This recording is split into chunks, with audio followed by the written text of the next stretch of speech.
What's happening? It's Larry Loudpack, back bringing you the latest in cannabis news and culture. In here with my man Malik, the manager. You either float, sink, surf, or swim. And this is Fuego News. Let's get it. Quick shout out to Hawaii. They're about to legalize, potentially. It looks like they filed 3 adult use cannabis proposals, according to Cannabis Business Times and some other records.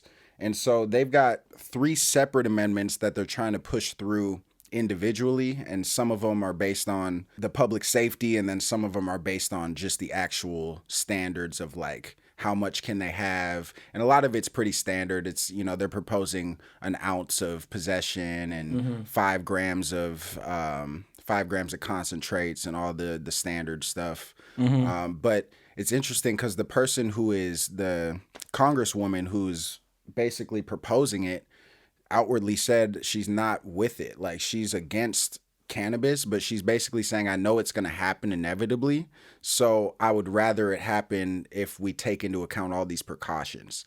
So they're basically coming at it from the angle of what's all the things that could go wrong and then trying to attack it like that.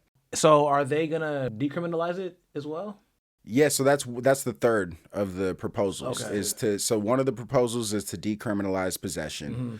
Another proposal is to legalize recreational use with all the limits, and then another separate proposal is all the public safety stuff that would go into it. They said that the concern for it is that it's too weak on social equity and reparative justice. Too weak on social, so they need more social equity is what they're saying? By the looks of it, MPP and our allies in the Hawaii Alliance for Cannabis Reform are concerned the bill is too weak on social equity and reparative justice. That comes from the Hawaii Attorney General, Ann Lopez. They even have black people out there? What are you talking about? The congresswomen? They got Negroes out there, but the who? thing is, like, how many people do y'all really have in jail for cannabis? You know what I'm saying? And it's probably not even a lot, which is probably why they're saying, oh, it's not even that beneficial to the community over there. Yeah, because I don't even fully understand the cannabis market over there. You know what I'm saying? Like, they don't understand the infrastructure of how things are, or who's like really the person to go to for the weed. Or, you know what I'm saying? Just things like that. Whoa. They probably don't know. In Hawaii? I'm talking about the government. They probably don't know. The state. Yeah. Yeah. I mean, Hawaii's only been a state for 60 years, which is crazy, first of all. When you think about it, yeah. The native people are tapped into the actual medicinal side of it and the spiritual connection with the plant and all that stuff. So, do you think they would benefit from being able to transport? Oh, across state lines? Yeah. Yeah. At a certain point, that might be their most beneficial play. I don't know. Because for cannabis. It depends where you are. I don't know if they have enough like arable land that people are willing to put to use for cannabis that could keep up with their consumption in the state. Oh, yeah, definitely. Especially now with how many tourists are going to come through and smoke. Now that you say it like that, yeah. You're definitely right. Yeah, you might have to at a certain point, or you're just going to have to raise your prices because with more demand and less quantity, then the price goes up, right? So then it's like, who's willing to pay this price? Now it just kind of changes the market for the producers. Like it's in the favor of the producers, right? So it's funny, me and the homie actually were talking to somebody about renting land in Hawaii on the Big Island like a couple years ago. They have water rights with the river. They were talking about renting us a plot of land so we could grow out there and get in position for that market. So might be something to reconsider. Oh yeah, definitely. Especially if you're saying it's a system that basically runs itself by the sounds of it. For the most part, yeah, you would definitely still have to do some work, but it's just a lot of environmental factors are in your favor. That's more so the kind of the toughest part about growing, creating that perfect environment for the plants. Yeah, in Oregon, if you rocking greenhouse, you better chop it early, you know, because you're not getting into, you know, you get to October, November, you're pretty much molding out like with almost anything. You're not gonna make it past like the end of October with almost any strain here, just because you're at like 90-something% humidity in a greenhouse, and it rains a lot. You know, almost 100%. So yes, sirski. See what we want to do next. We can do Thailand, because Thailand's out the way. Thailand. They said they finna ban that shit, huh? Yeah, they're trying to get rid of it. They're not feeling the recreational, and it's only been like a year. And we obviously covered when they went rec, and then they looked around and were like, "This is not what." That's crazy. After a year, they was like, mind you, this is the place that has ladyboys running around the streets. Just it's crazy out "What there. did you say?" Have you seen the Thai ladyboys? I don't know. Oh, you don't know, but have you seen The Hangover? Yes, I have. You remember how he was with the ladyboy in the strip club? All the strippers had dicks. Oh, That's Thailand. That's in Bangkok. That's what goes on out there. please don't tell me that's why they call it Bangkok. The joke's been made plenty of times, but it's not that. It's not that. Yeah, yeah. It's not that. But yeah, no, What? it's a wild place. I mean, it's cool. The homies are about to go there. Kai's about to go there in like. I mean, hey, some that's some people's whole thing, But that's not all of Thailand. So Facts. Thailand's a not say Southeastern Asian country, but it used to be a very strict culture on drugs. Like they didn't used to allow anything of that nature, and then they took a dip with the recession through COVID because their GDP just tanked during COVID. So then they were like, all right, we might have to fold on this because we need some bread. And it was estimated to bring in like 1.2 billion or something. and that definitely helped their fucking economy. They got the boost, and then they looked around like, I think we're just going to take this bread and shut this down. They don't like how society is going, I think. It's that Southeastern Asian. Ooh, hold on. So pre-COVID, Thailand was like, nah, y'all, we not fucking with any of this. They had medical. They had medical. Pre-COVID, They had medical. But I'm talking about historical Thailand. Yeah, like if that's- you go back that's to what I'm- 70s, 80s, even the 90s, like they were not Singapore, but they were strict. You know, like it was like going to Japan or Korea where they're not going for you having weed. That's a serious like 10-year offense or something. And so and it's not like in Singapore, they will hang you in town square type shit. Like they will execute you for having weed. Yeah. Yeah, you can get executed. You can get serious jail time for like littering. If you spit your gum on the ground in Singapore, you can get like jail time. So there's Southeastern Asian countries that are strict, and Thailand used to be one of them, and they've slowly gotten more kind of liberal and more open to stuff. But I think they got a little too far, and then they were like, nah, we can't have this. So and you know what? I think they probably just saw the productivity of their people decline probably. They were looking around like, we're not getting much done. Like we got this 1.2 billion in economic boost from the taxes, but we're losing a lot of money in the industry because ain't nobody fishing no more. You know, Everybody inside the crib trying to cook the fish. Yeah. But Thailand's got a history of culture with cannabis on the black market side of things. Because, you know, Thai sticks and, you know, like there's been strains that came from Thailand. There's Thai weed. So they've got a history of it. I don't think it's going anywhere, but maybe it's good for the black market growers there. They're Thai probably sticks. like, yeah, get rid of rec so we can keep our bag up. Those are probably the people that are gonna benefit from it for sure. We know Maybe the government's selling weed and they don't like that the price is going down. They're like, y'all diluting the market. Okay, so the Prime Minister, Yeah. you know what I'm saying, got some comments about it. Last weekend, British rock band Coldplay showed Bangkok complained on social media saying Oh, dude, I forgot about that. hold on. They shut down Coldplay Yeah. because it smelled like weed? Is the problem here that we have weed here? Or is the problem that y'all are coming out for a Coldplay concert in 2024? That's a great place to smoke. Coldplay? Yeah. You fuck with Coldplay? Paradise, what? Yeah? What? That's you? Hey, shout out Coldplay, man. Hey, man. I used to rule the world. Seems to rise High as hell, boy. You in the crowd. The moment I sleep alone. You know it's a bitch on somebody's shoulders with the joint. You know it's a vibe. What? It might be a vibe, actually. No, I might have been it's hating. vibe. I might have been hating. That's bro. a vibe, might bro. have been You gotta hating. understand. What? I might have been hating. Why the fuck are you going to a Coldplay concert if you're not expecting to smell weed though? Like, what kind of person are you? Do you think weed's not gonna be there. Attendees of Coldplay show in Bangkok complained on social media that the concert smelled like marijuana. That's what pushes the needle, is that you heard somebody tweet that it smelled like weed, and they were like, we need to do something about this. Yep. Y'all are weird as fuck. Social media is enough. I bet you it was just like 2 people.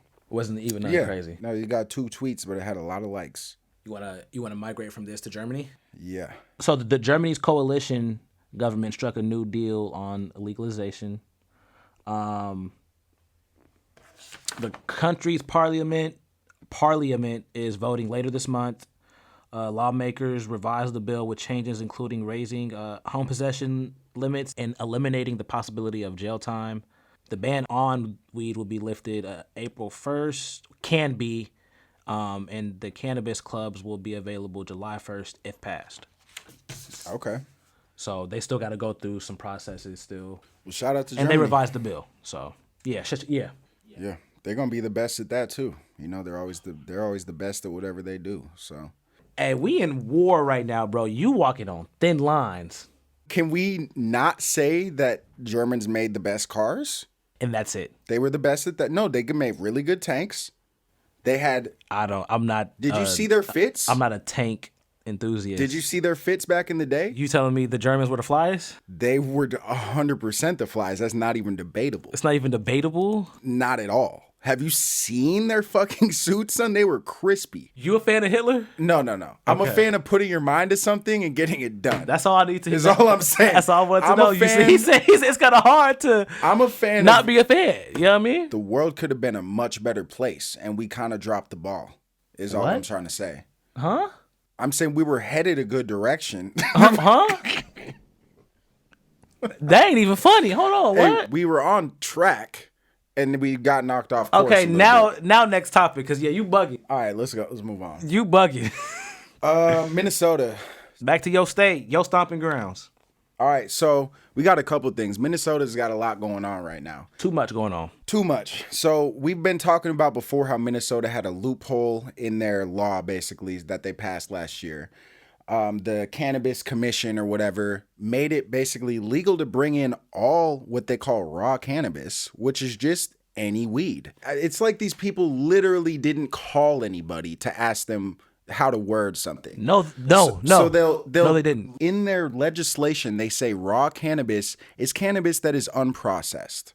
So meaning in their eyes, it's not decarboxylated yet, which it would make it an edible form, which would convert it to THCA, right? So they fucked up. They think that it's the opposite. They think it's THCA and then converts into regular THC, the way that they worded the legislation. Well, no, that's exactly what happens. Yeah. That what is are you talking what about? happens. Yeah. No, you're right. My bad. I fucked this up. No, you know what I'm saying? Somebody probably did let him think that. Because I think somebody gave him the runaround and just bought enough time to get some packs off. You know what I'm saying? I'm going to buy myself a year window and we going to run it the fuck up because I'm part of the Congress. But if it's legal, it's all good. It's good, bro. And as long as we got that A next to that crazy, that C, we're good. And they're saying they're trying to fix the loophole that allows high THC raw cannabis to be sold as legal hemp. What the Which is like, I've never heard the word raw cannabis before they did this. I literally had to look this up because I'm like, what the fuck are y'all talking about? Raw cannabis. Because you grow it and then you dry it. Hey, okay, hold on. What would we actually consider raw cannabis? Like if we actually called something raw cannabis. You grow the plant, you dry it out, and then you smoke it. That is what weed is. So it's like, what process did they think needed to happen? It's wild. So that happened, basically. Are they mistaking the oils? They're mistaking a lot of things. They're mistaken. I don't think they know what the fuck's going on. I don't think they have any idea what's going on. Because then they went and hired the cannabis regulator, who one day later quit and resigned the job because they were scrutinizing her previous company. So her company was under scrutiny for selling illegal cannabis products that were either over the legal limit of THC, weren't registered with the state, different loopholes that were kind of not even loopholes. It was blatantly illegal. So she got caught for some of that stuff. and she wasn't paying all of her wages or taxes as well as that. So they didn't complete the background check correctly. So then once they did the background check later, they realized, oh, we missed all this and this is going to be a problem. So she just resigned because there was so much, scrutiny and bullshit around it. Apparently they're over there considering whether or not they should open up a government-ran dispensary in Oseo, if you know where that is. Did I say that right? Oseo? Yeah, Oseo. Yeah, I don't... Run by the state or by the city? By the state.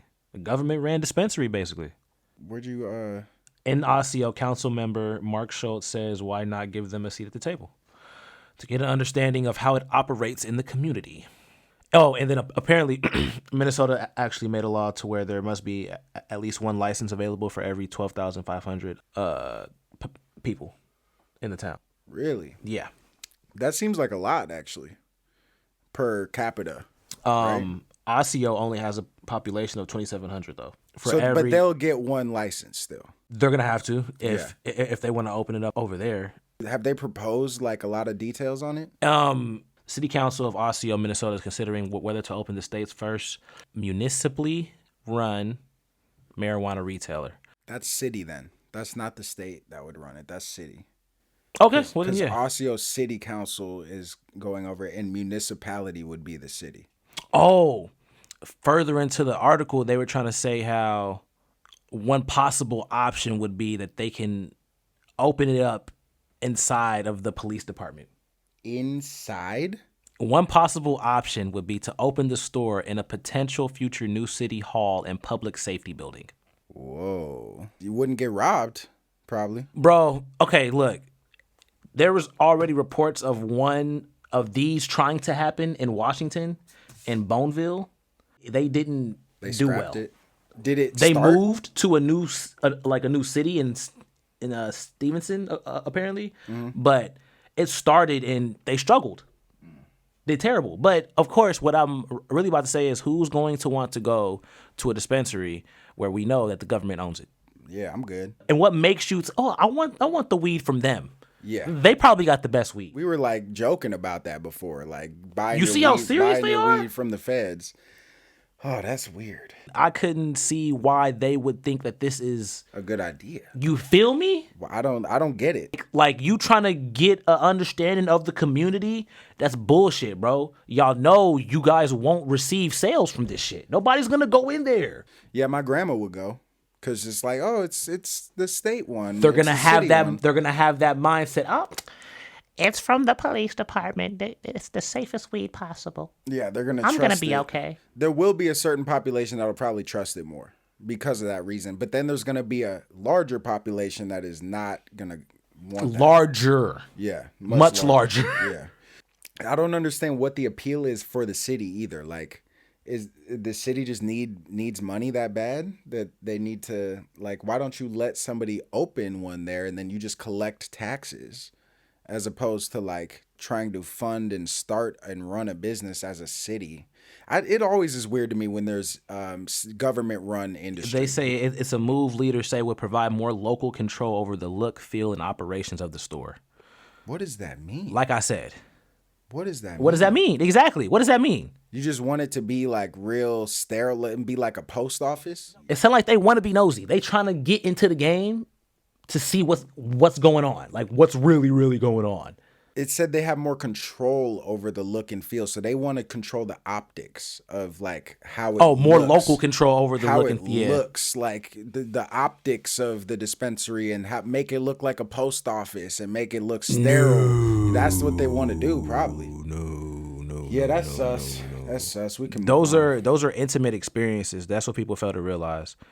Bud tender to customer, weed man to customer. Those are moments that most people don't want to be revealed to anybody outside of that transaction. No, and you got a relationship, you got trust for the person. You know what I'm saying? So it's weird. Very. Let's move on from this one. Very. I don't like that. Yeah, I don't like that. So we got Curaleaf International just acquired a Polish medical cannabis company called Can4Med, which is basically, they specialize in acquisition, registration, and distribution. So it's basically going to be a hub for them to now acquire other brands and kind of run all of that processing and, packaging and manufacturing through this already established infrastructure that CanForMed has in place, which is smart. Why would you come in and build it from the ground up when somebody's already built the infrastructure? You just come in and take control of it. Let's look at that stock value. But I think Curaleaf is trying to get in place because they feel that there's going to be a shift of a lot of these countries around Germany going recreational now. Because Poland's right next to Germany, who just went rec. So I think in that area, it's starting to become more, accepted. So I'm sure that's seen by the international team for Curaleaf. And they're like, all right, we're going to go get in place. Similar to how a lot of companies wanted to get medical licenses in New York so they could be in place to get the rec license. Because they know that rec license, that rec market is way bigger. Because the stock value of it actually went up. It's up 30% in the past month. Well, it definitely happened in the past month, so that would make a lot of sense. It's up 40.86% in the past 6 months. That's kind of a boom. It's been on a tear since December 21st of last year. Its low is $4.62. So since then, it's been steadily climbing up. Yep. Was there a spike at any point, or was it just climbing? It's been a steady climb. Okay. It's like it's looking like that's about like 6% every month, maybe. Also, people get wind of things. Exactly. Like they hear about it and they start getting their stocks in order. Is that like a loophole for them to get around the like commerce game, or are they creating all of these products in Poland? International like exports. Maybe, but yeah, it could be just trying to get in place for transport and like to distribute out, because I'm sure they've got something in Germany already. Didn't they recently change CEOs? Did they? I don't know. Look that one up. I think he just started in 2021. Well, if the stock's booming like that, he might get a raise soon. That's what's up. Curaleaf named Matt Darren CEO May 9th of 2022. And then it's been on a steady climb. It's been on since December of last year. So I mean, it takes a second to put some stuff in order, but true. That sounds like just enough time to get in, fire some people, rehire, and get some productivity out of them. Curaleaf, and then the stock booming. You know bro. I think you onto something here. So Killer Mike was actually on the HBO show Real Time with Bill Mayer, who has a cannabis lounge in Hollywood called The Woods, first and foremost. So shout out Bill Mayer. With Woody Harrelson? Yeah. Okay. So him and Killer Mike were on his Tonight Show, and they were speaking of... Killer Mike brought up a topic basically saying, could black people have the marijuana industry? Just as a whole. And then Mayer kind of agreed, saying like, with Native Americans, we gave them the casinos. So what was his argument for that being a valid thing? That's more so in the video. We're going to probably watch that. Yeah, let me see a little bit of that video. It's like a relationship fight. You never let it go. No, you can't. I'll tell you this. Speaking of money, you want to let it go. Prepare a reparations package for black people in this country. Let's do something to aid the people that until 60 years ago lived in apartheid. Okay, but like 60 years is not very long. Native Americans, we gave them the casino industry. Yeah. What about, supermarkets? Could black people have the marijuana industry? Well, something like that. Could we look at his fucking face? Would you give us that's what I'm saying. Give us marijuana. Multi-billion-dollar industry. It's still fresh. It's still growing. Why doesn't Killer Mike have a marijuana license in Georgia? Why don't you feel guilty? No, I don't. Yeah, and I didn't do it. I think more black conservatives, but you benefited from it. You benefited from it, and you still benefit from it. Yes, that's true too. That's my thing is just help spread the benefits. But there are. Robert Smith, black billionaire, had an interesting conversation where he wanted to tax corporations 2% of wealth. Imagine what 2% of multi-billion-dollar companies does for black. We ain't got to go too much into detail about it, but you heard the gist of it. Yeah, no, I've heard that kind of. That basis of the argument. I understand where it's coming from. You don't agree with it either. No, I fully disagree with reparations. I don't think it makes any sense. I mean, it would have made sense for our grandparents. because those were the last people that were truly affected by Jim Crow. So, yeah, I understand, the trickle down and it affects future stuff. But at the same time, like, how far are we willing to go to be racist towards other people to now prop up the black people to get back for, the racism that we have endured? Reparations isn't about just reciprocating the racism. It's just about being compensated for the wrongs being done, though. But you think you deserve that? Yeah. You think you deserve what? A check? For what Me- happened to your ancestors? Me and my people definitely do. Yeah, no, I disagree. That's a crazy take to think. I you mean, deserve anything. because what?